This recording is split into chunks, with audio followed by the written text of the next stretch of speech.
America में Miami शहर के पास अटलांटिक महासागर के ऊपर लगभग 30 से 40 स्क्वायर किलोमीटर के दायरे में एक ऐसा अदृश्य त्रिकोण बना हुआ है जो बरमुडा ट्रायंगल के नाम से जाना जाता है। उसके ऊपर से कोई भी चीज गुजरती है, वो चीज गायब हो जाता है।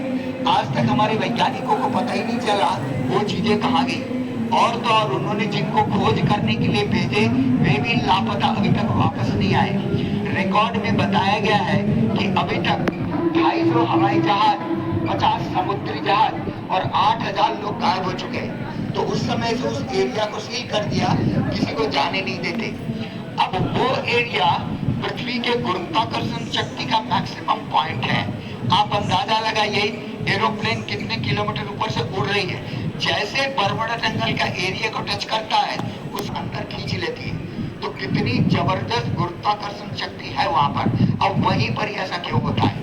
वैसे तो अलग अलग लोग अलग अलग कारण बताते हुए मिलेंगे, परंतु उसका यथार्थ कारण ये है कि देखिए, पूरे पृथ्वी का केंद्र बिंदु, सेंटर पॉइंट और बरमुडा ट्रायंगल का सरफेस एरिया, उसके रेडियस के बीच में, काफी गहराई के बीच में केवल और केवल समुद्र का पानी ही पानी है।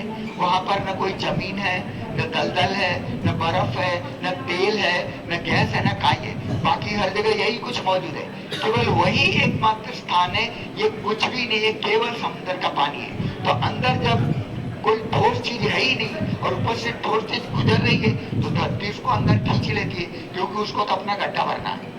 परंतु महाविनाश के बाद जब पृथ्वी की गुरुत्वाकर्षण शक्ति सारी जमीनों को अंदर खींच लेगी, जो कुछ खींचना था खींच लिया, तो उसकी ग्रेविटेशनल फोर्स सैचुरेटेड हो जाती है। इसलिए पृथ्वी की गुरुत्वाकर्षण शक्ति कम हो जाती है। और वैसे भी एक जो साइंटिफिक लॉज है उसमें भी ये कहा गया है कि अंदर नो वॉल्यूम मैक्सिमम ग्रेविटी। तो अभी पृथ्वी के भूगर्भ में जमीन नहीं है, नो वॉल्यूम, लावा है, इसलिए अभी मैक्सिमम ग्रेविटी है। और महाविनाश के बाद मैक्सिमम वॉल्यूम, जमीन अंदर चली जाएगी तो लेस ग्रेविटी होगी। ये इनवर्सल प्रोपोर्शन होता है। तो पृथ्वी की गुरुत्वाकर्षण शक्ति कम होते ही तुरंत चांद एक झटके से पीछे आ जाएगा, पीछे खसक जाएगा, क्योंकि आकर्षण कम हो गया।